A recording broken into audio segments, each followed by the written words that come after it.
우리가 하나님을 얼마나 잘 알 수 있을까요? 우리가 하나님의 뜻을 얼마나 잘 알고 이해할 수 있을까요? 우리가 하나님을 안다고 하지만 다 알 수 없습니다. 하나님의 뜻을 안다고 해도 다 이해할 수 없습니다.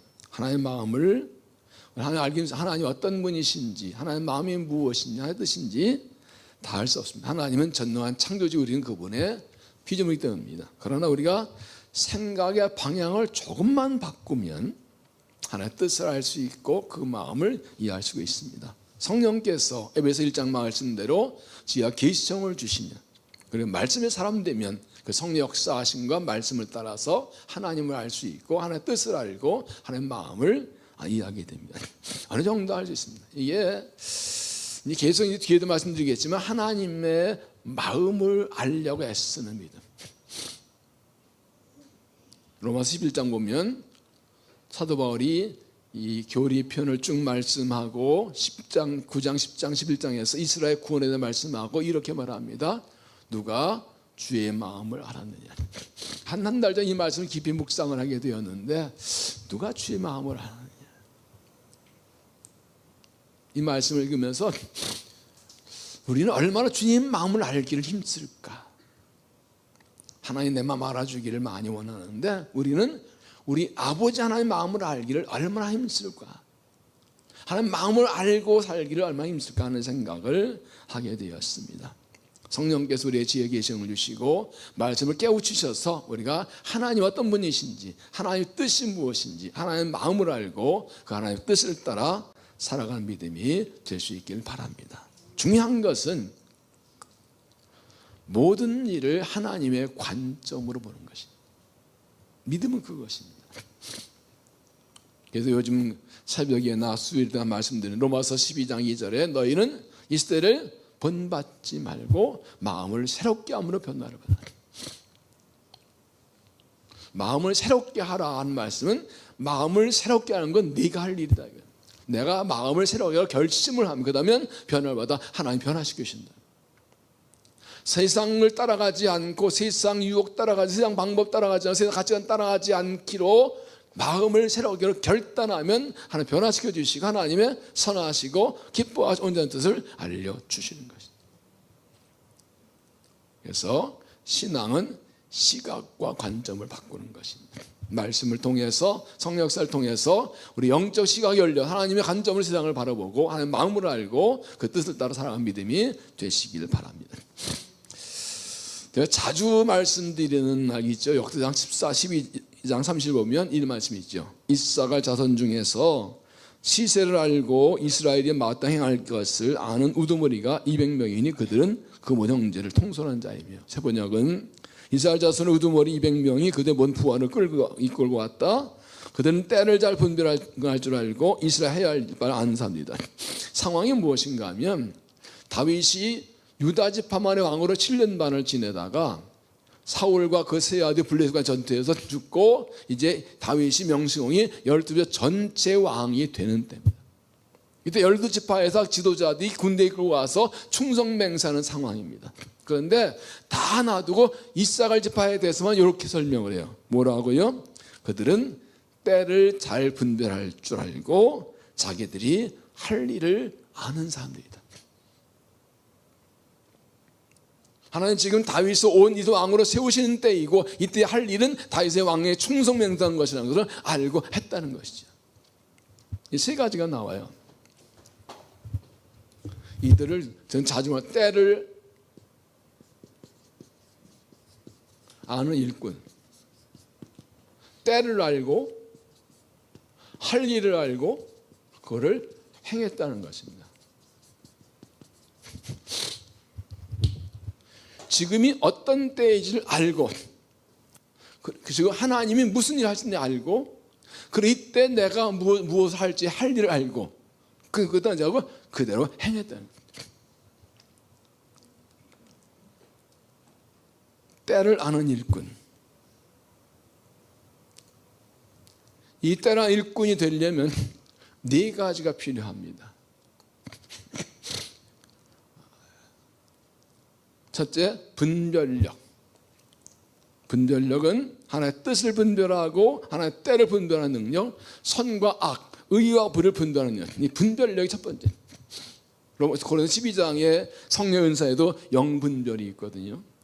성령 충만은 분별력이에요.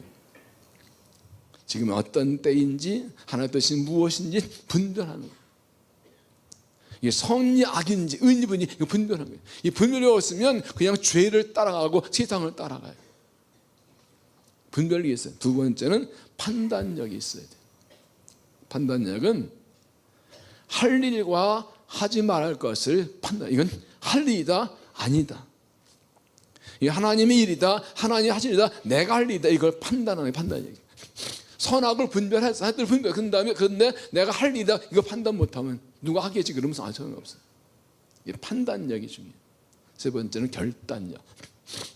하나의 뜻인 줄, 하나의 때를 알고 내가 할 일 알았으면 그냥 실행하는 거예요. 결정을 행동하는 거예요. 결단. 인생은 선택과 결단이죠. 선택했으면 결단하는 거죠. 하나의 뜻을 알았고 할 일을 알았으면 그냥 결단하고 실행하는 거예요. 네 번째가 추진력. 추진력은 결단 시작한 일을 끝까지 밀어붙이는 것입니다. 중단하지 않고 포기하지 않고 계속 가는 거예요. 완성할 때까지 가는 거예요. 이 네 가지가 때를 아는 일꾼의 특징이고 갖춰야 할 능력이에요. 작년인가 노회에서 목사 앉을 때 설교 부탁해서 제가 이 제목으로 이 네 가지 설교를 했어요. 진짜 이런 일꾼들이 지금 필요해요. 시대가 확 바뀌고 있습니다. 어제 저녁에 넥타 선교회에서 넥타 포럼과 가지고 가면 했는데 미래학자 최현식 박사가 와서 1시간 강의했어요. 최근에 나온 책이 그분이 2040 한국 미래지도 대회 한 10년 전에 아주 한국계를 예리하게 분석하고 이 부흥을 준비해야 된다고 얘기했었는데 이번에 나온 책이 2050 한국이 다시 일어선다. 철저하게 미래를 분석해서 대비책을 말해요. 그 얘기를 님 책을 우리 교회 다 사서 읽어보자고 그랬는데 시대가 확 변하고 있어요. 얼마 빨리 변하는지 몰라요. 정신 바짝 차릴 때. 그렇게 이제 새해를 맞이하며 새로운 시대를 열어가는데 이때 정말 이런 때를 아는 일꾼들이 필요해요. 지금 어떤 때인지 이 말씀을 다 준비해 놓고 있다가 며칠 전에 이 부분을 서론에 넣었어요. 이게 너무 중요해서 꼭 다시 나눠야 되겠어서 오늘 하나님께서 때를 아는 일꾼들을 찾고 계십니다. 내가 이때 때를 아는 일꾼이 되기를 원하십니다.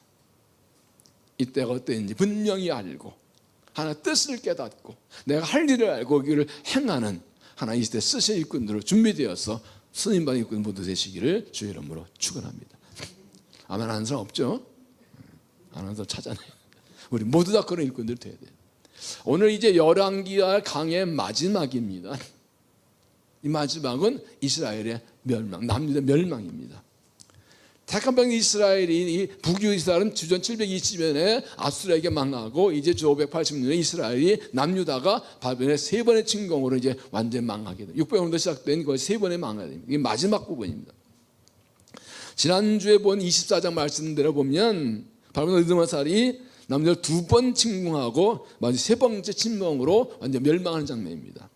1년 침공 때 여호와긴 왕과 대신들 잡아갔고 왕과 성교 보물들 다 창탈하고 정제길 보시고 지도자들과 용사들 10,000명을 데려가 무기 만든 지도자들. 이 3자 침공 때는 성에서 성벽 헐어버리고 남은 지도를 잡아가고 성령하고 불사르고 성례식기를 다 하고 그리고 그래서 택한 병 이스라엘은 힘없는 백성 남고 완전히 멸망합니다.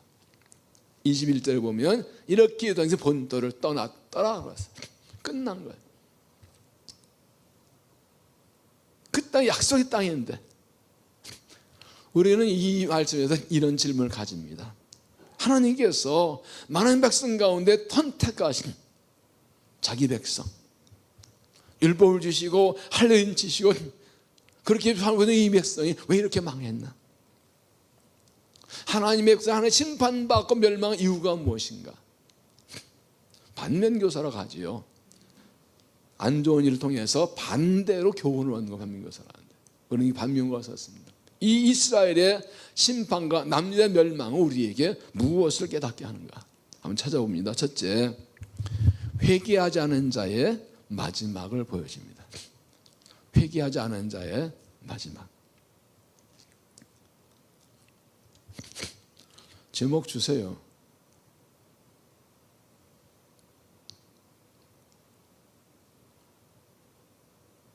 제목 주세요. 화면에.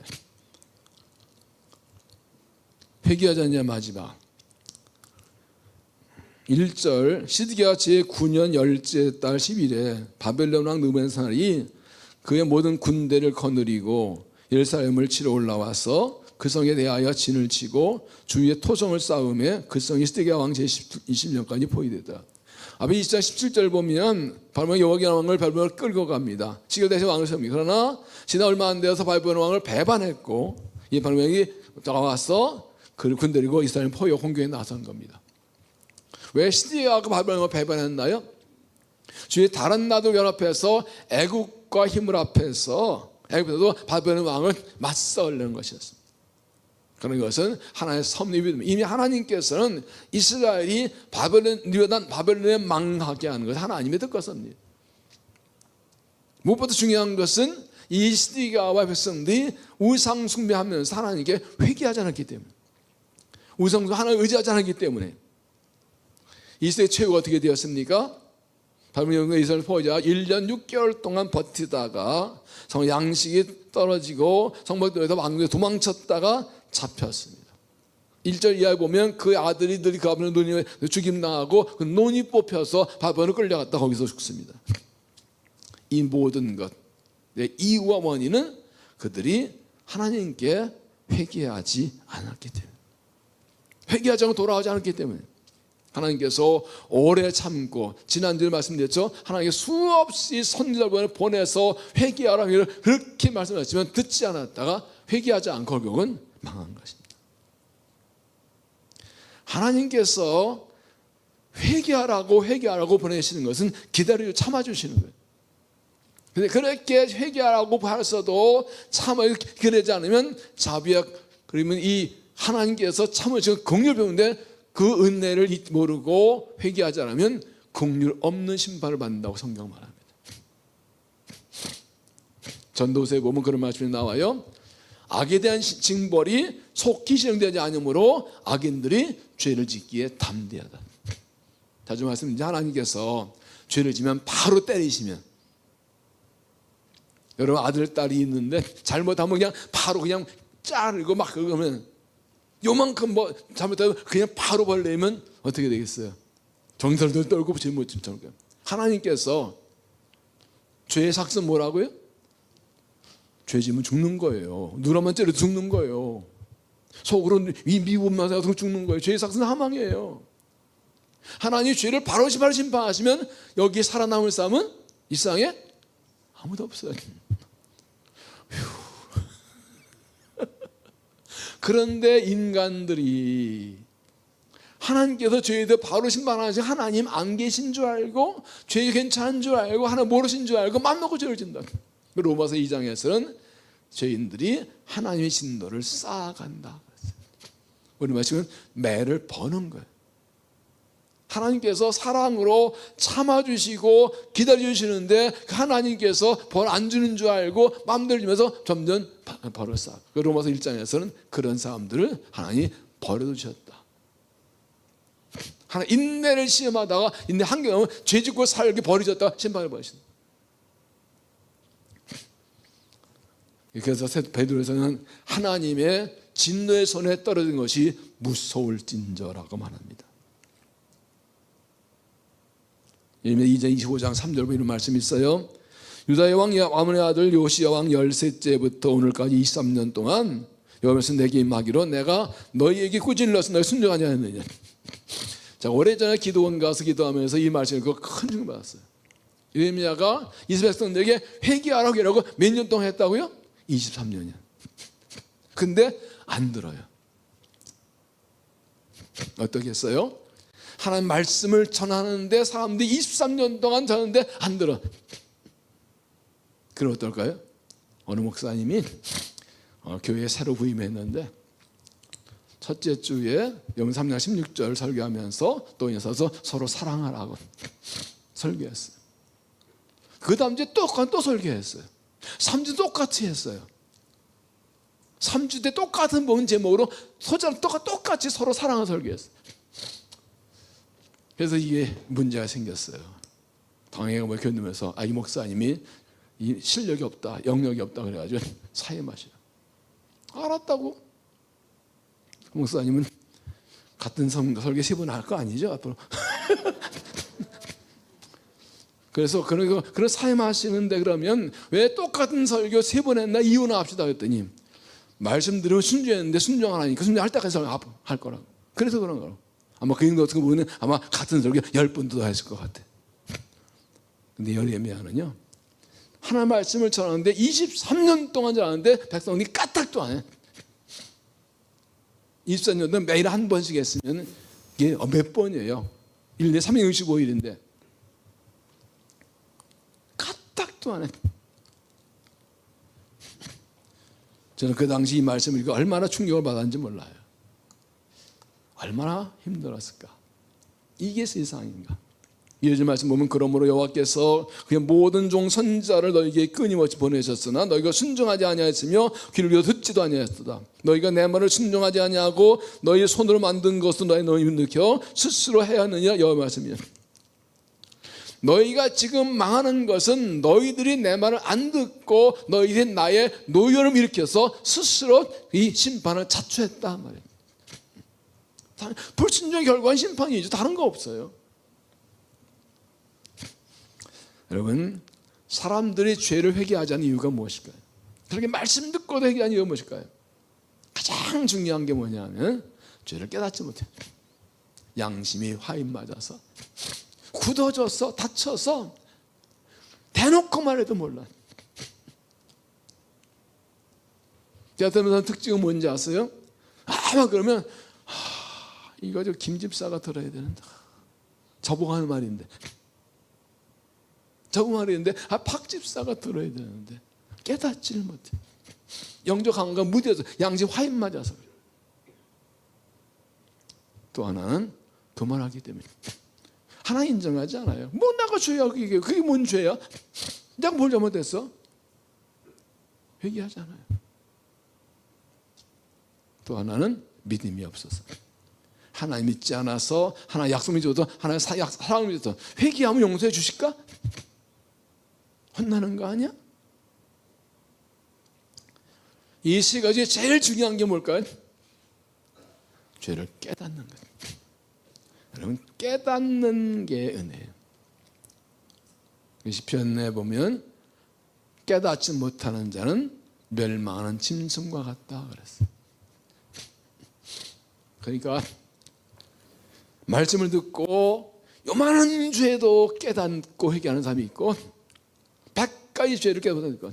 어떤 사람은 교회도 하나님 성령에서 역사하시는데 회개도 하는데 어릴 때 젖먹이 때 엄마 젖 빨다가 엄마 젖구멍 깨물은 것까지 생각나 회개해야 되나 뭐 사실인지 모르겠지만 얼마나 철저히 회개시키시는지. 우리가 하나님께 구할 기도는 무엇입니까? 죄를 깨닫게 해주세요. 깨닫지 못해 회개 못하는 게 많거든요. 성령 충만하면 요만한 죄가 다 보여요. 못 견뎌요. 못 견뎌요. 그러나 영님이 말하면 사람 죽이는 죄를 줬거든. 이게 뭐 잘못해요? 아무 감각이 없어. 그런 사람이 가장 불쌍한 사람. 그럼 하나 인내를 넘어서 이 사람이 망해버려요.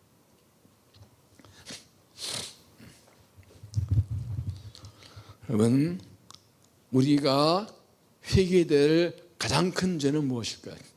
이스라엘 역사를 보면서 이스라엘 멸망하면서 무엇을 깨닫습니까? 가장 큰 죄는 하나님을 의지하지 않는 죄예요. 성경은 말합니다. 여호와를 의지하는 자가 복이 있다. 딱 한 가지예요. 뭐 의로운 자, 깨끗한 자, 뭐 기도 많이 하는 사람, 성경만 전도 이가 아니라 여호와를 의지하는 복이 있다. 이것이 계속 반복되고 있어요. 예를 들면 5장에도 10장 5절을 보면 혈육을 의지한 자는 사막의 떨기나무와 같이 마를 것이지만 여호와를 의지한 자는 물가의 싱나무처럼 번성할 것이다. 딱 한 가지예요. 여호와를 의지한 자. 믿음은 뭐예요? 하나님 의지하는 거예요. 어렵고 힘들 때 하나님 의지하는 거예요. 어느 선교사가 원주민에 들어가서 성경 번역을 하는데 숫자가 적어서 어이가 부족해서 믿음이 한 말이 없더래죠. 그러나 원주민 목사님 힘들어 피곤해서 의자에 폭 자는데 믿음은 의자에 기대하는 것, 이렇게 번역했더래요. 믿음은 뭐예요? 하나님을 의지하는 거예요. 주의 발에 그 크신 발에 안기세. 그 영어 것은 lean on him. lean on, 기댄다는 뜻이에요. 그 주님의 품에 기대에 안기는 게 믿음이에요. lean on, 기대는 거예요. 저희 외손녀가 있는데 그 녀석이 이제 돌 좀 지났는데 처음에는 할아버지 이러더라고요. 그러더니 지금은요 안으면 탁 붙어버려요. 그냥 바로 탁 해서 그냥 하고 있는데 그거 되게 이쁘대. 나 의지하니까 기분 좋더라고. 하나님께서 하나님의 아들 우리가 힘들고 어렵고 괴롭고 그럴 때 아버지 그로 확 안기면 얼마나 좋아하실까. 도와주세요. 그러면 얼마나 좋아하실까. 네, 내가 해볼래. 그럼 이거 한번 해봐. 하나님 의지하지 않는 것은 하나님을 인정하지 않는 겁니다. 하나님 뭐 하시겠어요? 하나님 뭐 전능하세요? 하나님 못 믿어요? 내가 할 거예요. 내가 다 노력하고 내가 계산하고 내가 수고하고 내가 다 뛰어다니면서 해보겠다. 이스라엘은 바벨론이 쳐들어오고 아수로 쳐들어오고 애굽 쳐들어올 때 그것 때문에 망한 거예요. 하나님 의지하지 않아서. 이사 31장 이제 도움을 저 애굽으로 가는 자 화이스 진정을 했거든요. 잘 보세요. 이스라엘이 애굽을 의지하니 하나님이 애굽을 치셨어요. 바벨론이 일어나요. 그 바벨론을 통해서 그들을 치시고 바벨론도 꺾어버리셨어요. 하나님 백성이 하나님 의지하지 않고 다른 거 의지하면 그걸 쳐버리세요. 그래서 차서 하나님 막 의지할 게 많은데 얘들 나 의지 안 하는 거야? 완전 막다른 골목 가게. 우리가 회개할 것은 뭐 거짓말하는데 욕하는데 뭐 속이는데 그거 아니에요. 하나님 의지하지 않으면 불신앙을 회개해야 되는 거예요. 이사야 55장 6절에 너희는 여호와를 만날 만데 찾으라. 가까이 있을 때 그를 부르라. 악인은 그 일을 불의한 자는 그의 생각을 여호와께로 돌아오라. 그리하면 그가 긍휼히 계시리라. 우리 하나님께 돌아오라. 그가 너를 용서하시리라. 하나님께서 부르실 때가 회개의 기회예요. 쉽게 말하면 하나님께서 말로 하실 때가 기회라고. 저희 아버님 항상 그러셨어요. 저희 평안도 집안인데 할아버지께서 셋째야 너 공부 안 한다. 공부 안 한다. 3번 해도 안 되면 네 번째는 날라왔대. 그래서 땀을 나왔는데 세 번째 알았어요. 쑥 들어가서 알아서 키웠대. 그게 믿음이, 그게 지혜로운 믿음이에요. 저도 형제들이 많은데 자라다 보면 그런 일이 있어요. 야단치면 깨끗이 욕먹을 다 먹고 마중을 다 맞고 나중에 할 수 없이 잘못했습니다 그래요. 근데 어떤 녀석은 잘못했으면 바로 빌어가지고 매 안 맞아. 바로 싹다 빌어가지고 혼나지 않아. 어떤 게 지혜로운 거예요. 하나님께서 말씀으로 하실 때가 기회입니다. 깨닫고 회개해서 돌이켜서 은혜가 회복되는 믿음이 되시기를 바랍니다. 그래서 회개용을 구해야 돼요. 저는 매일 기도할 때마다 3가지 기도합니다. 하나님 감사합니다. 감사합니다. 어떤 데는 정말 그 감사 기도만 한 적이 있었어요. 오늘 새벽 기도 말씀드렸지만 지난 월요일 날 새벽에 5에 탁 나와서 앉았는데 그냥 눈물이 쏟아졌어요. 감사합니다. 그러면서 신동이 성축복에 달하는 기도를 한참을 했어요. 두 번째는 회개형을 달라고 기도합니다. 하나님, 제가 몰라서 회개 못하는 주에 깨닫게 해달라고 철저하게. 며칠 전에 한 가지 지혜가 생각나가지고 아주 간절히 회개하는 기도를 드렸어요. 세 번째, 은혜를 구합니다. 하나님, 은총 베풀어 주세요. 긍휼을 베풀어 주세요. 이 세 가지 항상 요즘 그 세 가지 기도합니다. 감사해서 회개가 있어요. 회개하는 기뻐하시는 거예요. 회개형을 구하고 회개형 받아서 모든 남날 회개하고 하나님께 돌아가서 은총 회복된 믿음이 되시기를 바랍니다. 두 번째, 타락한 지도자들의 마지막을 보여줍니다. 타락한 지도자. 24장 14절을 보면 그가 또 예루살렘의 모든 백성과 모든 지도자와 모든 용사 만명과 모든 장인과 대장장이를 사로잡아가며 비천한 자 외에는 그 땅에 남은 자가 없었더라. 그가 여호야긴을 바벨론으로 사로잡아가고 왕의 어머니와 왕과 아내들과 내시들과 딸의 권세인자도 예루살렘에서 바벨론으로 사로잡았다. 바벨론 2차 침공 때 여호야김에서 모든 그 나라에 실력이 있는 지도자들, 일꾼들을 다 잡아갑니다. 유다를 멸망시키기 위해 지도자들을 먼저 잡아간 거예요. 지도자 잡아가면 누가 나라를 다스려? 그게 나라 망하는 거죠. 아주 전략적으로 왕과 여기 본 내시들, 권세자들을 잡아갔다고 그랬어요. 비천한 자에 남겨둔 적 없다고 그랬어요. 오늘 18절에 보면 시대장이 3차 진공 때 보십시오. 대장 스가랴와 대장 버스바냐와 성전 문지기 세 사람을 데려갔고 또 성중에서 사람을 잡으시고 군사를 그린 내시 한 사람과 성전에 만난 바 왕의 시종 5사람과 백성 중에 장관과 서기관 1사람과 성전 만난 백성 60명이라 시대장 르므라사단이 이들을 잡아가지고 바로에 나아가며 발방이 하밧 땅림에서 다 쳐지거든. 지도자를 잡아가지고 다 쳐죽여버립니다. 왜 이렇게 했을까요? 바벨론 입장에서는 왕과 지도자를 잡아가고 서야 나라가 망한다고 생각했지만 하나님 따라 보시기에는 지도자들이 앞장서 죄를 져서 그런 거예요. 왕과 나라의 지도자들이 앞장서 하나님을 버리고 우상 숭배하고 하나님의 죄를 때문에 하나님께서 그들을 먼저 심판받게 하십니다. 지도자면 백성들 방 인도해야 되는데 백성들 우상에 빠지게 죄의 길을 내기 때문에 지도자를 가장 먼저 처단하신 거예요. 지도자는 권위 인정받고 존경받는 사람들입니다. 그리고 그 권위와 특권과 존경은 지도자의 책임을 다할 때 하는 거지 책임 다하지 않으면 오히려 먼저 심판받고 먼저 징벌을 받게 되어 있습니다. 지위와 직분이 크면 책임도 큽니다. 그러므로 지도자의 자리에서 신앙으로 하지 않고 주를 의지하고 죄를 하면 똑같이 말해 지도자가 가장 먼저 심판받습니다. 야고보 3장에 보면 선생들 너희는 먼저 심판받을 줄 알라. 두려운 말이에요. 만일 선생되려 하지 마라. 너희가 먼저 심판받는다 말씀입니다. 20장 48절 보면 무릇 많이 받은 자에게는 많이 요구할 것이요 많이 맡은 자에게는 많이 달라 할 것이니라. 세번역은 많이 받은 사람에게는 많은 걸 요구하고 많이 맡은 사람에게는 많은 것을 요구한다.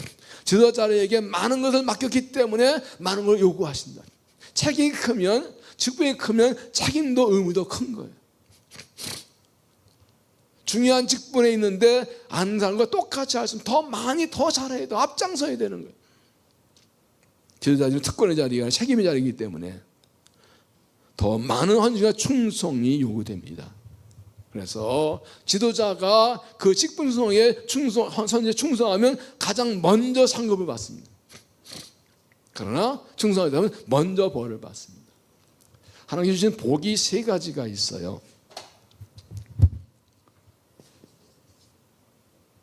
첫째, 일반적인 복이 있어요. 이거는 예수 믿는 안 믿는 다 받는 거예요. 마태복음 5장에 보면 하나님께 해와 비를 악인과 의인에게 고르내신다. 예수 안 믿어도 공기 주셔요. 예수 안 믿어도 햇빛 주셔요. 일반적인 복이에요. 또 하나는 성도의 복이 있어요. 예수 믿는 사람만 주시는 것. 예수 믿는 사람은 기도응답의 축복이 있고 사죄의 축복이 있죠. 기도응답하시고 죄의 회개명서. 예수 안 믿는 사람들이 예수 이름으로 모이기 때문에 죄의 회개할 수 없어요. 이건 기도와 사죄의 특권은 성도의 축복이에요. 그런데 또 하나가 있는데 일꾼의 복이 있어요. 디모데후서 2장 보면 곡식 또는 수고한 농부가 곡식을 먼저 받는 것이 마땅하다. 농부가 농사지어서 할 곡식 누가 제일 먼저 먹어요? 지가 먼저 제일 먼저 먹죠. 신명기에도 곡식 또는 소의 입에 재갈을 물리지 말라고 했어요. 일꾼이 하나님의 축복을 가장 먼저 받아요. 이걸 알면 서로 일꾼들이라고 그러죠. 이걸 모르니까 자꾸 주의를 하지 않으려고 게으르는 거예요. 그런데 일꾼이 직분을 맡았는데 거기 충성 못하고 하면 가장 먼저 심판을 받습니다.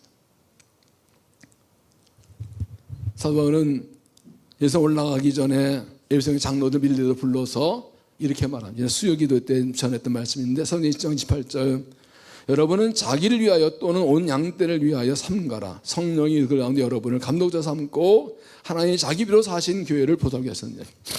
장로가 말합니다. 하나님께서 자기 아들의 피로 사신 교회를 맡겼어요. 두리고 떨림으로 상가함으로 교회를 섬기라. 하나님의 교회는 하나님께서 자기 아들의 피값을 사신 그의 몸인 교회인 거 알고 두리고 떨림으로 교회를 섬기라는 것이죠. 사도 바울이 디모데전서 1장 11절 이런 말씀합니다. 날 능하게 하신 그리스도 우리 위에 내가 감사함은 날 충성히 내게 기심을 맡기심이니 내가 전에 비방자여 밖에 폭행자였으나 도리어 내가 긍휼 입은 것은 내가 믿지 아니할 때 알지 못하게 하며 내가 교회를 박해하는 예수 박해하는 폭행 비방자였는데 나 같은 죄인을 충성히 여겨서 일꾼을 맡기셨다. 충성히 여겼다는 걸 말하니까 충성되지 않은데 쳐준 거예요. 그는 자기 안 되는데 인정해 준 거예요. 여러분 어떻습니까? 여러분이 교회 일꾼 된 것이 자격과 실력이 충분히 된 거 생각하십니까? 그런 그렇지. 진작에 나를 뽑았어야지. 나 같은 상한 이시고 누구 시켜 그러시냐? 아니면 자기 없는 뽑혔다고 생각하십니까? 사도 바울 같은 사람이 뭐라 그래요? 나를 충성되이 여겨. 난 내가 봐도 일꾼 될 자격이 없어. 교회를 밖에 복음을 방해하고 예수를 핍박해 했던 죄인인데 이 정도 죄인이면 심판만 망해 죽어도 싸는데 구원할 뿐 아니라 일꾼 삼으셨다. 그런데 나를 능하게 해서 능력도 주셨다. 내가 예수께 감사함은 내게 나같은 사람 충성의 직분을 맡기시고 감당 능력 주셨다. 사도 바울이 30년 3번의 전도에 마치고 로마 감옥에서 디모데에게 쓴 그 편지잖아요. 이 말은 직분은 감사함을 섬기는 거죠.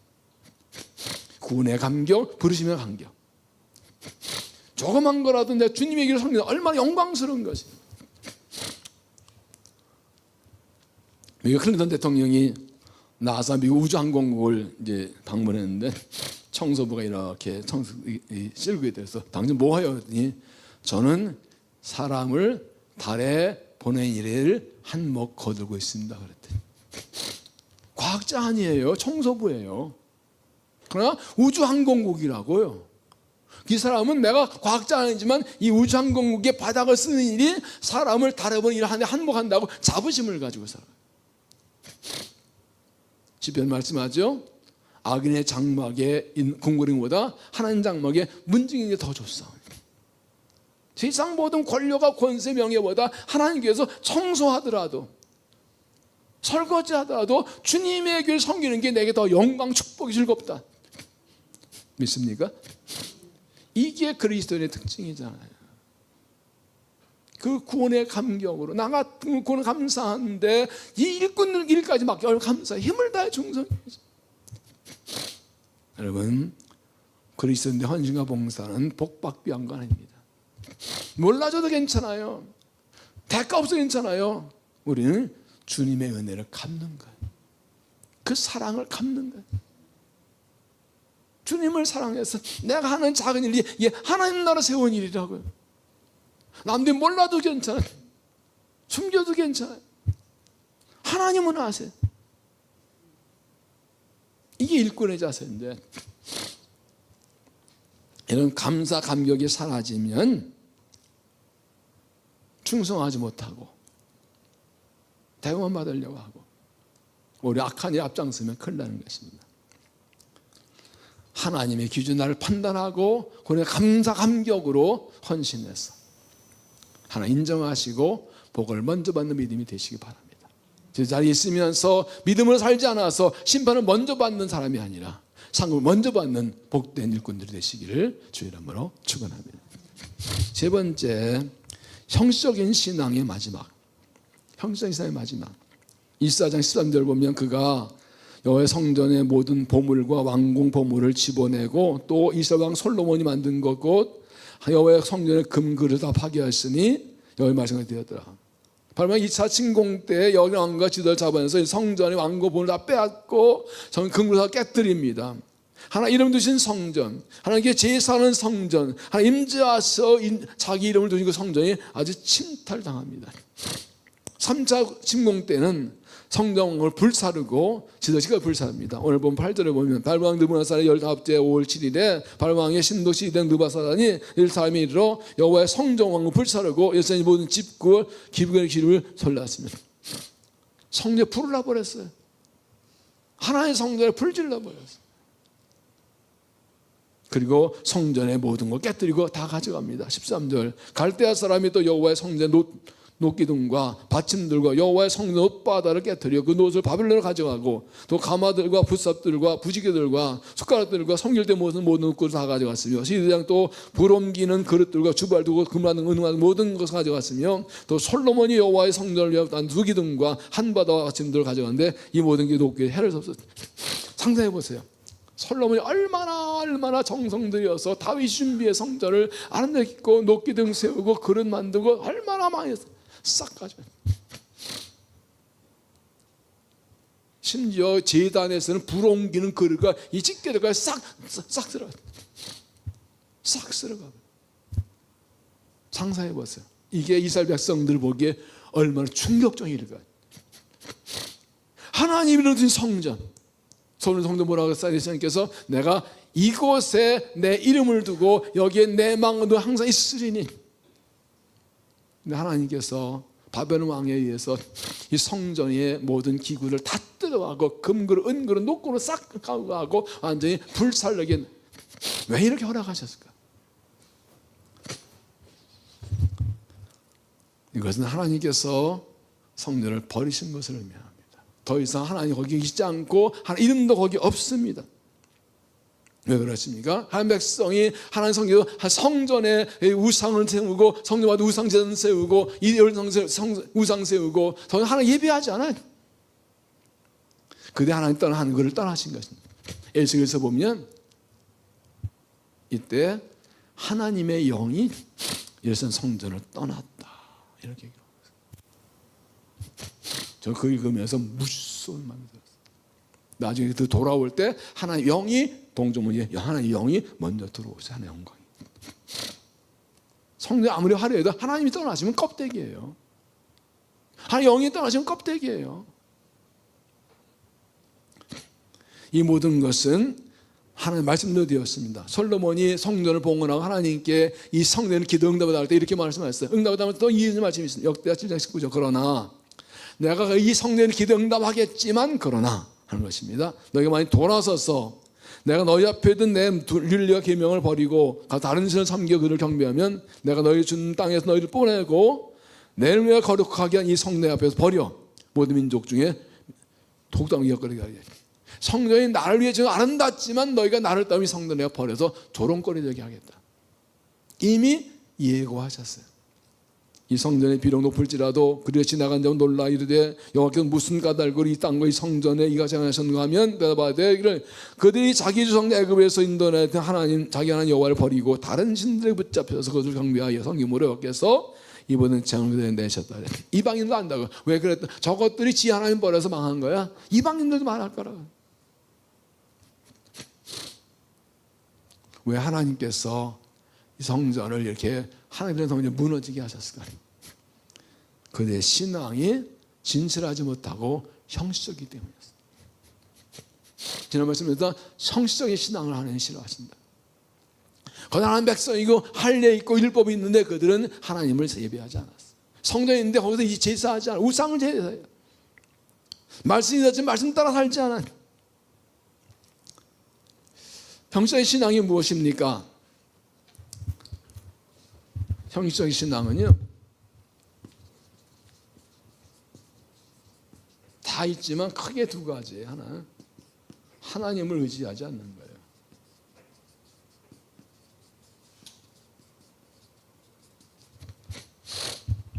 하나님 의지하지 않아요. 어려울 때 하나님 찾지 않은, 다른 신을 의지하고 사람 의지하고 자기 의지해. 하나님 백성인데 이런 거예요. 평소에는 별로 기도하지 않고 그러다가 어린아이면 막 기도하는 사람이 있어요. 근데 평소엔 기도 잘하다 어려움 나오면 기도하지 않는 사람이 있어요. 어떤 게 더 궁금하고요? 둘 다 잘못이에요. 그러나 그래도 어려울 때 기도하는 데 좀 나아. 이제 새벽 기도 이렇게 보면요, 늘 나오는 사람들이 나오는데 갑자기 나오는 사람이 있어요. 안 나오던 사람이 나와가지고 앉아가지고 그러면 이제 목사는 가슴이 철렁해. 뭔 일이야 저거. 며칠 전에 그런 일이 있었어요. 갑자기 한 이틀 새벽에 나오더라고. 젊은 교회에서 엄마한테 물어봐서 뭔 일 했더니 아니요, 휴가 때 가지고 나온 거래요. 얼마나 다행인지 몰라. 그래도 어려울 때도 하나님 찾는 게 그런 믿음이 있는 거예요, 그나마. 근데 이스라엘 백성들은 그래 하나님의 진노로 막 죄 때문에 심판하고 때리고 그러신데도 하나님 의지하지 않고 우상 숭배하다 망한 거예요. 그 속에 하나님을 사랑하는 진실한 믿음이 없어. 하나님 의지하는 믿음이 없어. 그런 하나님 좁아가야지 어떻게 하겠어. 그렇게 깨달으면 돌아오면 좋고. 네, 조금 더 나 또 하나 있습니다. 이게 아주 중요합니다. 하나님만 의지하지 않음. 이 말은 뭔가 하면 하나님도 의지하고 딴 것도 의지한다는 거예요. 혼합주의예요. 여러분, 그 므낫세와 그 여호와스가 그 므낫세 하나의 성전에 우상을 섬긴 이유가 뭐예요? 그냥 우상 세우지 왜 한 성전에 세웠냐고요. 하나님도 섬겨요. 근데 우상도 섬겨요. 이왕이면 여러 개 믿는 게 좋잖아. 그런 거예요. 하나님만 섬기는 게 아니에요. 하나님 믿는 신앙은 버리면 안 돼. 혼날까 봐. 근데 하나님만 의지하면 안 될 것 같아. 좀 더 몇 개 더 해야 될 것 같아. 그건 아수르의 신의 우상 섬기고 하늘 일할 성 섬기고 가능하다는 거예요. 하나님도 믿고 세상도 의지하고 나도 사는 거 다 하는 거예요. 믿음 없는 게 아니에요. 이스라엘의 신앙은 다 그냥 혼합주의입니다.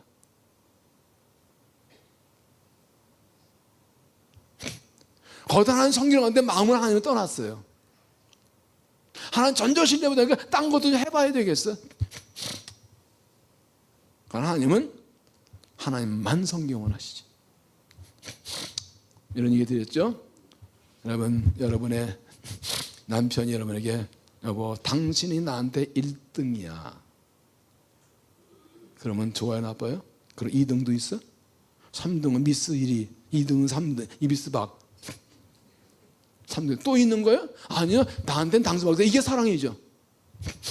하나님 나한테 1등이라면 2등, 3등 있는 거야 그럼? 그건 아니라고요. 하나님밖에 날 도울 자가 없어. 하나님밖에 믿을 자가 없어. 하나님밖에 나의 하나님 없어. 하나님 외에 의지할 분이 없어. 딴 거 다 껍데기야. 이걸 원하세요. 신앙은 유일한 거예요. 혁신의 신앙은 뭐예요? 하나님도 의지하고 세상도 의지하고 나도 의지하고 내 돈도 내 경험도 의지하고 하나님도 버리진 않아. 근데 하나님만 의지하는 게 딴 것도 같이 의지해. 껍데기 신앙이에요. 신앙은 하나님께 올인하는 거예요. 기도할 때도 그러니까 하나님 살려도와서 기도한 다음에 아멘 일어나서 이제 큰아버지 찾아가 봐야 되겠네. 우리 선배 찾아봐야 되겠네. 이 양쪽 이거 다 해보겠다 이거죠. 그래 하나님께서는 코너를 모르세요. 해봐도 안 되게 만드세요. 하나님 없다고 매달려 그냥 굴게. 야곱이 하란 20년 살고 돈 잘 벌고 부부한테 왔는데 형 에서가 칼 들고 있어. 형에게 양과 소를 뇌물 보냈는데 마음이 안 놓여. 형이 지금 400명 데리고 오는데 이게 환영인지 죽이러인지 알 수가 없어. 지가 한 짓이 있잖아. 어떻게 했습니까? 아내와 아이들 다 돌리고 야곱이 홀로 남았더니 신앙은 하나님과 1대1로 사는 거예요. 어느 날 씨름을 하나님 싸움을 거셨어. 너 나하고 한판 붙자. 너 진짜 나밖에 없어? 나 아니면 못 살 거야?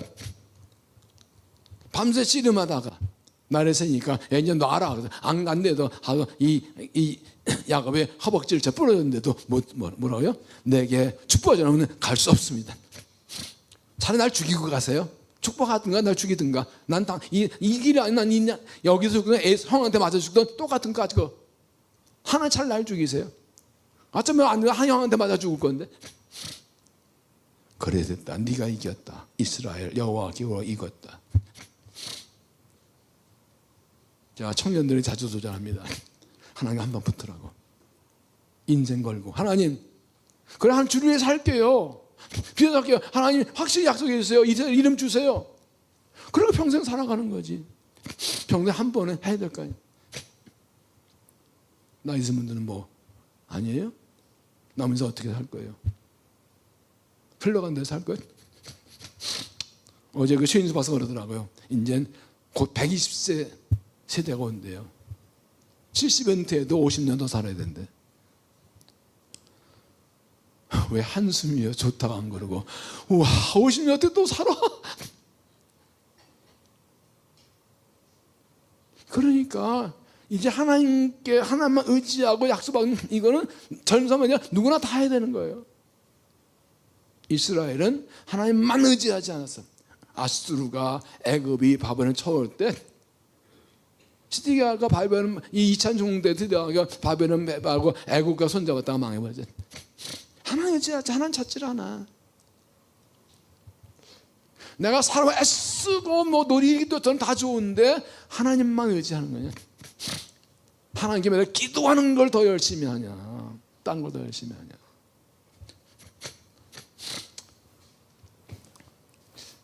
좀 부드럽게 말하면 하나님 보시기에 아직 믿음의 분량이 안 찼어. 기도 분량이 안 찼어. 살아가는데 노력과 수하지 말라는 거예요. 하나님만 전적 의지하는 거예요. 그러니까 이 하나님도 믿으면서 성전의 우상도 세우고 한 것이 이중신앙, 형식적인 신앙. 하나님 아시죠? 속중 좀 아시죠? 하나님은 사람 열모자고 중심으로 했어요. 뭐 거룩한 척 하는데 그 속는 내가 정말 나만 의지하는지 내가 안다. 그 믿음을 정 같은 믿음을 보이기만 하시죠. 그때 응답하십니다. 예수님은 바리새인들을 회칠한 무덤이라고 하셨죠. 겉은 하였는데 속은 아니라. 정말 이 시대에 하나님만 전적으로 의지하는 그런 순수하고 온전한 담대한 믿음이 필요해요. 주만 의지하는 사람은 담대하게 나가요. 밀고 나가요. 그냥 가요. 주의 뜻이 함께 하실 건데 뭐. 주를 의지하지 못하는 사람, 전적 의지, 하나님 의지하는 사람 자꾸 딴 데 한눈판으로 앞으로 나가지 못해. 어떻게 될까 걱정돼 가지고 못해. 주의 뜻을 알면서 가지를 못해. 요단강가에서 100명 돌고만 했어. 왜 너 인생은 얕은 물가에서 찰싹거리는 파도 보고 마음이 졸여서 못 가는 찬송도 있죠. 언덕을 떠나서 장바위에 뛰어 떠나가라. 16장 4절 보십시오. 이스라엘들아 너는 우리 하나님 여호와는 오직 우리 하나님 여호와시는 마음을 다하고 뜻을 다하고 힘을 다하여 내 하나님 여호와를 사랑하라. 하나님 한 분이 우리가 사랑할 분은 우리 의지할 분은 하나님 한 분밖에 없어요. 오늘 기도하실 때 어떤 문제 어려움을 가지고 계시나요? 하나님밖에 나의 도움이 없습니다. 하나님밖에 나를 도울 자 없습니다. 시편 11편에 주밖에 나의 복이 없나이다. 다른 신의 제사를 때 앉아 화가 있을지로다.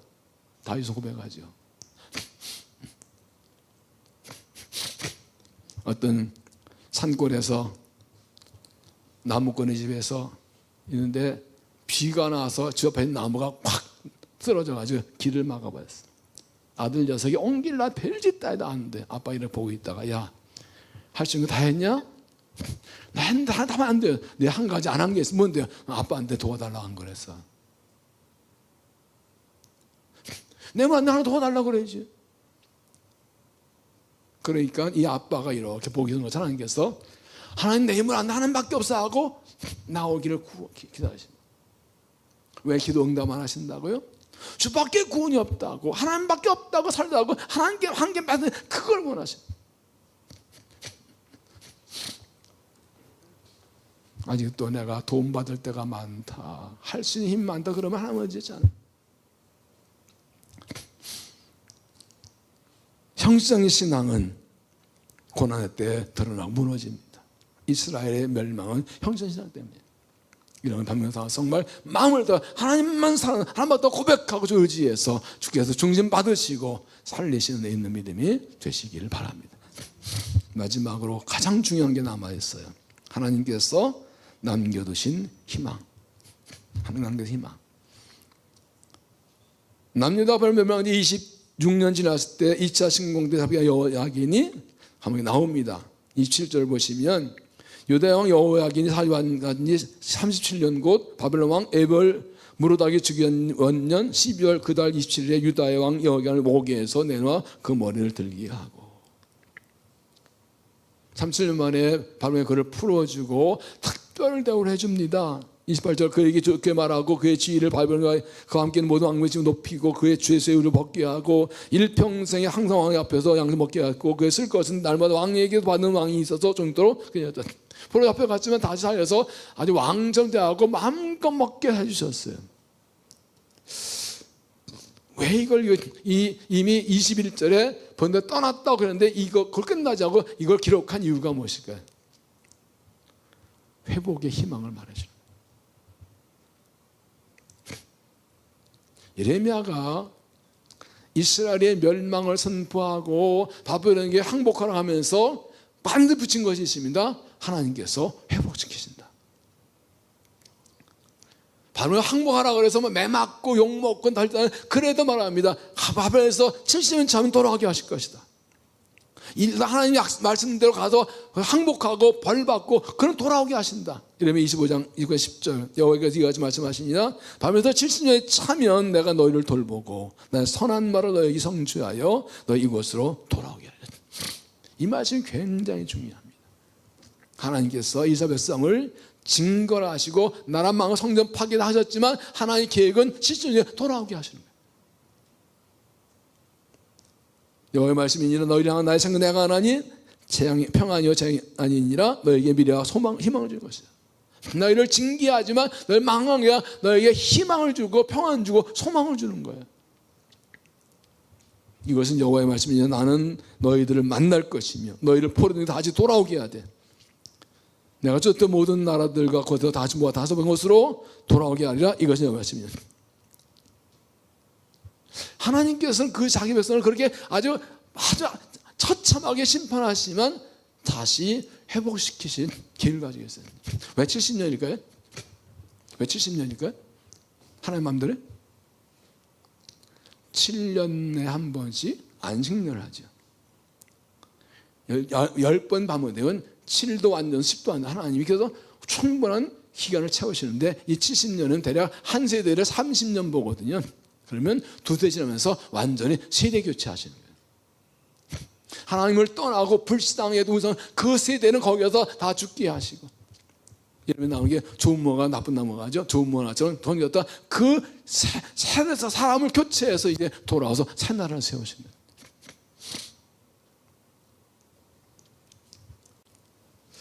그래서 이 역대하에 가면 역대하 마지막 부분에 이 효용것이 나옵니다. 역대하도 이제 관점에서 이스라엘 멸망을 기록하는데 역대하 마지막 절 3장 20절 보면 이렇게 됩니다. 고레스 왕 때 이스라엘 돌아오거든요. 바사의 고레스 왕 원년에 여호와께서 예레미야 입으로 하신 말씀을 이루시려고 예레미야 2장 10절에 자면 그 말씀을 말하죠. 여호와께서 바사의 고레스 왕의 마음을 감동시키시면 그가 온 나라에 공포도 하고 저도 내려 이르되 바선골에서 이같이 말하는 하늘신 여호와께서 세상만을 내게 주셨고 나에게 명령한 유다 예루살렘 성령을 건전하셨나니 바산 나라 왕 고레스가 말합니다. 하나님이 나를 왕으로 세우셨고 나에게 성전 회복하라고 명령하셨다. 너희 중에 그의 백성들이 다 올라갈지어다 하나님 여호와께서 함께 하시고 나다. 이사야 45장에 보면 내가 고레스의 오른손을 잡고 하나님께서 이스라엘 백성 돌아가서 성전 다시 짓고 회복하려고 고레스를 택하여서 바상으로 세우셨다는 거예요. 그 바에서 말한다. 하나님 나를 보내신다. 이것이 바로 에스라 1장의 또 반복이 되죠. 과연 잘 보세요. 하나님께서 이스라엘을 심판하시는 그 멸망의 기록 끝에 뭐가 있다고요? 회복의 약속이 있어요. 이걸 보니까 유다의 패망은 끝이 아니라 새로운 시작이었다. 하나님의 때가 차니까 새롭게 하셨어요. 그들을 죄악에 심판하시면 버리지 않으시고 포기하지 않으시고, 이게 중요해요. 하나님은 자기 백성을 결코 버리지 않으세요. 징계하시면 버리지 않으세요. 포기하지 않으세요. 아유 쟤는 아무도 안 돼. 쟤는 더 이상 변할 기도 못해. 포기하지 않으세요. 끝까지. 여러분 자식 포기하시겠어요? 날 말 안 듣는다고 저는 버린 자식이 호적에 파 그러겠어요? 말은 그러지 어떻게 부모가 자식을 포기해요? 하나님은 나를 포기하지 않으셨어요. 나를 버리지 않으셨어요. 내가 절망 중에 죄악 중에 있고 하나님은 아프게 해서 하나님 날 버리지 않으세요. 어떻게 살리시 회복시키세요. 그게 하나님의 뜻하는 마음이에요. 내가 살기 원하는 것보다 하나님 더 마음이 강해요. 믿습니까? 이게 얼마나 중요한, 하나님께서 심판 징계에서 마지막에 희망을 주시고 약속을 주셨다. 너희가 살아나리라. 너희가 살아나리라. 에스겔에 나오는 이 마른 뼈의 환상이 뭡니까? 그들이 다 죽은 지 오래된 마른 뼈 같은 이 마른 뼈들은 이스라엘이라 말씀하죠. 그러나 너희가 다시 살아나리라. 너희가 살아나리라. 너희가 살아나리라. 두 명 반이 아멘 안 하는 것 같아가지고 예레미야가 보면 이 예레미야 예언대로 이스라엘 다리 다 낭나고 성전 파괴되고 불타고 이 폐허 가운데 예레미야가 눈물을 부른 노래가 애가죠. 이 애가 굉장히 중요한데 3장 31절의 말씀입니다. 이는 주께서 영원하도록 버리지 아니하실 것이며 그 비록 근심하게 하시나 그 풍부한 인자는 따라 긍휼히 여길 것임이라. 3장 읽어볼까요? 33절 주께서 인생으로 고생하게 하시며 근심하게 하시면 본심이 아니시로다. 하나님께서 자기 백성을 때리시고 고생하게 하시고 징계하시면 그게 하나님 진짜 마음은 아니라. 그가 영원토록 버리지 아니하시고 근심하게 하나 은자하심으로 공의를 베푸실 것이라. 여러분이 자식이 잘못하는데 때리는 게 죽으라고 때리는 거예요? 그건 부모 본심 아니잖아요. 잘 되라고 그런 거잖아요. 그래서 시작을 말씀드렸죠. 하나님의 마음을 알아야 된다. 우리가 말씀을 읽고 묵상하고 기도하는 이유가 뭐예요? 하나님 마음을 알려요. 때로는 내가 봐도 죄를 많이 져서 하나님께 혼날 거 못 받을 자격이 없어. 그래도 우리는 하나님 마음을 알고 가는 거예요. 그래도 하나님은 나를 여전히 사랑하시죠. 별만 못 먹었지만 그래도 하나님 사랑 믿고 왔어요. 아까 말씀드린 회개하지 않은 이유 중에 하나 뭐라고요? 하나님 사랑 못 믿어서 그래요. 탕자 위에 탕자가 집에 돌아가니 이거 뭐예요? 그래도 아버지니까 받아주시겠지. 가서 내가 아들 짝이 없다고 종으로서도 할지언정 받아주시겠지. 무슨 낯짝으로 돌아가요? 그런데 그 사랑 믿고 가는 거예요. 우리의 희망은 단 한 가지, 하나님의 사랑이에요. 믿습니까? 다른 말로 하면 사탄 우리에게 하나님 사랑 믿지 말라 그래. 하나님 너 사랑하지 않으셔. 너 버리셨어. 너 같은 관심도 없어. 무슨 낯짝 하나님께 나가니? 아니요. 진정히 차면 내가 너희를 돌아오게 하리라.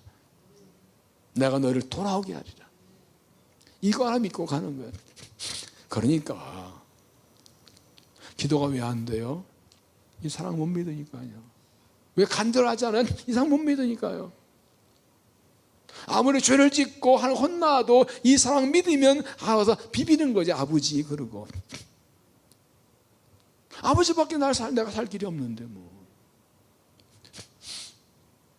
그건 간절할 수밖에 없는 거예요. 은혜 아니면서 은혜를 사모하는 기도할 수밖에 없는 거예요. 그래서 기도가 믿음인 거예요. 얼마나 확신하게, 얼마나 간절히 기도하냐. 다른 말로 하면 하나님만 바라보고 기도했는데 그 하나님만 바라보고 자꾸 우리의 생각을 흩고 마음을 갈라지게 만든다. 기도하면서도 글쎄요, 그 고향 선배가 도와줄까?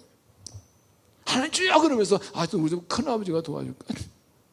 자꾸 생각하는 아니에요. 다 잘라내고 하나님 없다고 간대. 하나님 사랑을 믿으니까 희망 가지고 기도하는 거예요. 하나님만이 나를 살리세요. 그 믿음 가지고 오늘 이 밤에 나와 여러분을 축복합니다. 그 믿음 받으시는 하나님의 본심이 자기 백성을 심판하기 위해 복 주시는 것임을 깨닫고 하나님께 돌아와서 희망 붙들고 은혜 강구해서 일어서는 믿음이 되시기를 바랍니다. 열왕기 강해를 마치면서 이 유다 나라의 멸망 보면서 문득 떠오른 생각이 있습니다. 바벨탑 사건. 이스라엘 멸망이 꼭 바벨탑 사건인 것 같아요. 바벨탑을 쌓은 이유가 뭐예요? 창세기 12장 4절 이렇게 말하죠. 또 말하되 자 성읍과 탑을 건설해 그 닭복대에 하늘에 닿기 위하여 우림을 내고 온지면 흩으면 하더니 노왕수 망했으니까 하늘 걸대 줘요. 하늘에 닿게 하고 이게 중요합니다. 우리 이름을 내고 인간의 모든 죄의 시작은 교만이에요. 내 이름을 내자. 하나님 가까이 올라가 보자. 비조물이 창조주 자리에 올라가겠다는 거예요. 좀 있을 때가 말했습니다. 사탄은 우리를 정신 높이다가 갑자기 떨어뜨린다. 하나님까지 올라가면 안 돼. 그러다 떨어뜨리는 거예요. 하나님께서 보시고 그대로 흩으셨죠. 이 바벨탑 사건의 시작은 어디입니까? 에덴 동산이에요. 뱀이 하와를 유혹할 때 뭐라 그랬어요? 뱀이 여자에 이르되 너희가 결국 죽지 아니하리라. 너희가 그것을 먹는 눈이 밝아져서 하나님과 같이 되어서 선악을 하시면 이거 먹으면 하나님 전된다. 그러니까 그 말을 홍도 먹어봤어요. 이거 보세요. 하나님 지으신 피조물이 자기를 창조하는 것 똑같이 되겠다고 선악과 따먹어요. 이게 유혹인 거예요. 욕심과 교만은 동대 양면이에요.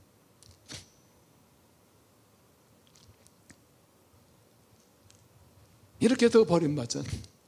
자, 뱀의 유혹을 받은 하와, 바벨탑 쌓는 사람들, 두 사람들의 공통점이 있어요. 뭔지 아세요? 자기들이 뭔 짓 한지를 모른다는 거예요. 자기들이 하는 일이, 하와가 하는 일이 하나님을 거역하는 죄라는 걸 모르고 하는 거예요. 욕심의 눈이 어두워져가지고. 바벨탑 사람도 하늘까지 바벨탑 쌓는 게 하나님을 대적하는 걸 모르고 있는 거예요. 이게 죄에 유혹에 빠지면 이렇게 됩니다. 그래서 항상 우리 자신을 돌아봐서 이 교만에서 빠지지 않다 해야 됩니다. 하나님 교만한 자를 미워하셔서 그들 흩으십니다. 잠언 10장 5절에 무릇 마음이 교만한 자를 여호와께 미워하시나니 피차 손을 잡을지라도 버리면 못하리라. 야고보서 5장 6절 하나님이 교만한 자를 물리치시고 겸손의 은혜를 주십니다. 겸손의 자리들은 은혜를 입어요. 잠깐 그 흐름을 좀 볼까요? 성경 흐름을 좀 아는 게 중요해요. 오늘 열왕기의 마지막에 이렇게 좀 마저 정리하고 하는 겁니다. 에덴 동산에서 하와의 타락이 있었어요. 아담과 같이 가야 되지 부부인데 뭐. 하나님 그들을 내쫓으셨습니다. 그리고 노아 시대로 옵니다.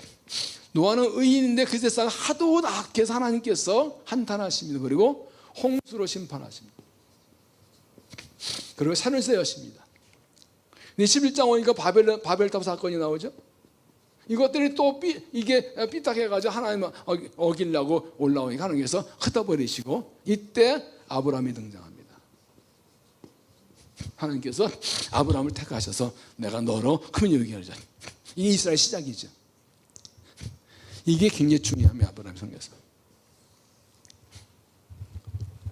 그래서 이삭, 야곱, 요셉 거쳐서 애굽에서 나와서 큼이 이루고 가나안 땅 들어갔죠. 그 이스라엘이죠. 오늘 말씀은 이 이스라엘이 결국에는 가나안 땅에 우상 숭배하고 죄를 져다 망하는 거 보여줘요. 멸망했어요. 끝났나요? 끝났나요?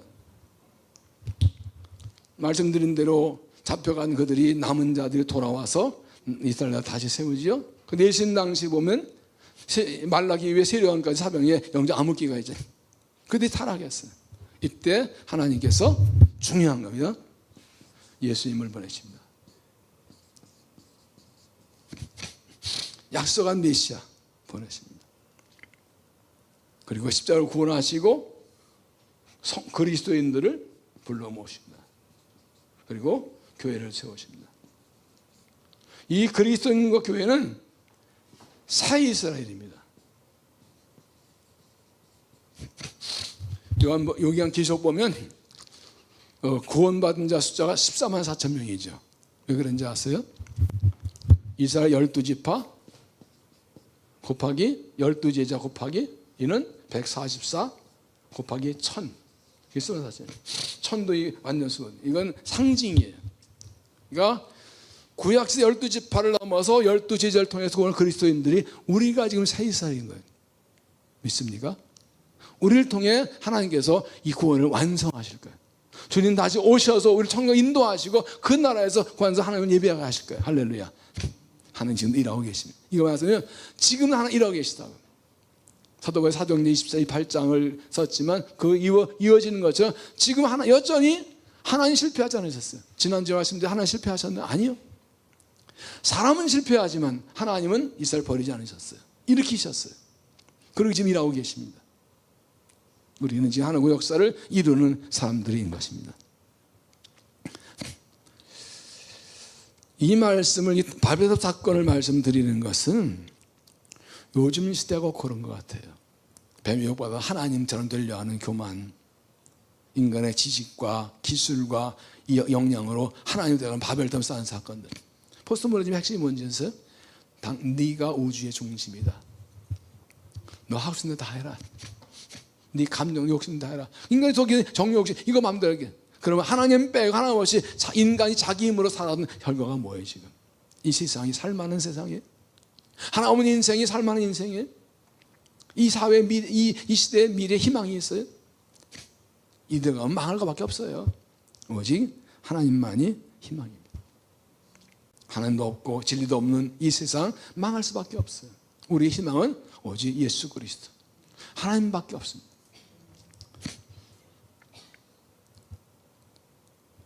하나님께서 자기 백성을 벌하시고 심판하실 때 그 심정이 어땠을까요? 여러분이 여러분 아들, 딸이 잘못한다고 그냥 죽자고 패고 막 잘못하다 잘못 인정 안 해가지고 윽자 묻어 터지고 아파 죽을 때 어떨까 이런 마음을 드세요. 저는 군대 제대하고 교사할 때 아이들 많은 데서 좀 팼다가 내 돈으로 약 발라주고 택배 보낸 적이 있어요. 집에 마음이 아파가지고. 그 후엔 그렇게 안 했지만 자기 백성이 그렇게 하나님을 거의 진노받아서 망하는 거 얼마나 마음이 아프셨을까. 자기 죄로 망하지만 얼마나 하나님 앞에 왔을까. 자기 백성인데. 그래서 어느 화가 그리 십자가 그리면은요 여신 손 뒤에 손이 또 하나 있어요. 그게 하나님 아버지의 손이래요. 같이 아파하셨다. 하나님은 하나님 백성이 뭐 세상에 악해서든 내 잘못이든 고난 당할 때 하나님 칭찬할 때 하나님도 같이 아프시다. 그거 기억하십시오. 내가 아플 때 우리 아버지도 아프세요.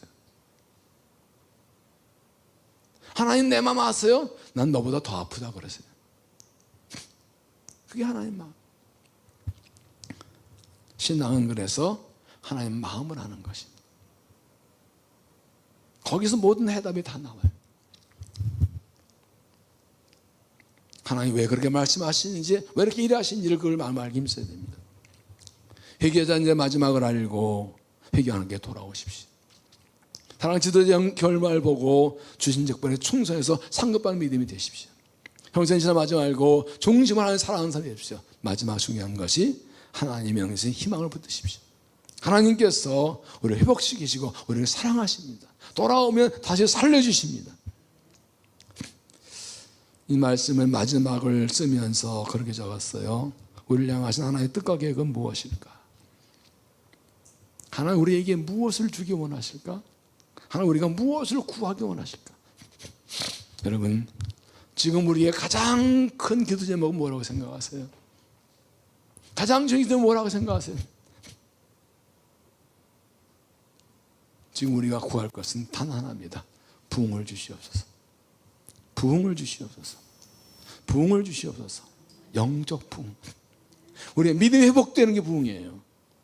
하나님의 사랑이 회복되는 부흥이에요. 내가 내 영혼의 부흥이 일어나야 돼. 하나님 우리에게 부흥 주기 원하세요. 하박국 3장에 보면 여호와는 주의 일을 수년 내에 부흥케 하소서. 그 말의 뜻은요, 하나님께서 이스라엘을 심판하시고 살리신 그 일을 하시옵소서. 주의 일을 하셔서. 그러나 진노지라도 공유 잊지 마소서 이렇게 기도하지. 하나님이 심판하시나 살리시나 하나님의 뜻입니다. 그 일을 행하시고 하고 부흥을 구해서 부흥 역사에 쓰임받는 믿음이 되시길 바랍니다. 하나님 마음을 알고 하나님 뜻을 알고 하나님께 그 믿음 다 구해서 응답하고 쓰임받는 믿음 되시기를 주의 이름으로 축원합니다. 기도하시겠습니다. 우리를 사랑하시는 하나님, 우리를 사랑하셔서 징계하신 하나님, 우리를 사랑하셔서 돌아오게 하신 하나님을 찬양합니다. 우리의 죄 때문에 징계를 받아도 고난의 문제에 흔들리고 넘어져도 우리를 사랑을 붙드시고 살리시고 돌아오게 하나님을 찬양합니다. 하나님 앞에 은혜를 구하며 우리의 죄를 회개합니다. 우리의 죄를 용서하여 주옵소서. 지도자를 일꾼으로 책임 못해 회개합니다. 용서하여 주옵소서. 형선신앙을 버리고 중심을 사랑을 고백합니다. 주님 우리를 받아 주시옵소서. 주신 희망 붙들고 주만 의지합니다. 우리의 기도를 들으시고 은혜 주시고 우리를 살리셔서 일하셔서 영광을 받아 주시옵소서. 오늘도 주 앞에서 말씀 붙들고 기도와 찬양할 때 성령을 부어주시고 영적 부흥이 일어나서 이제 쓰임받는 성도 교회 되게 하여 주시옵소서. 예수님 이름으로 기도하옵나이다.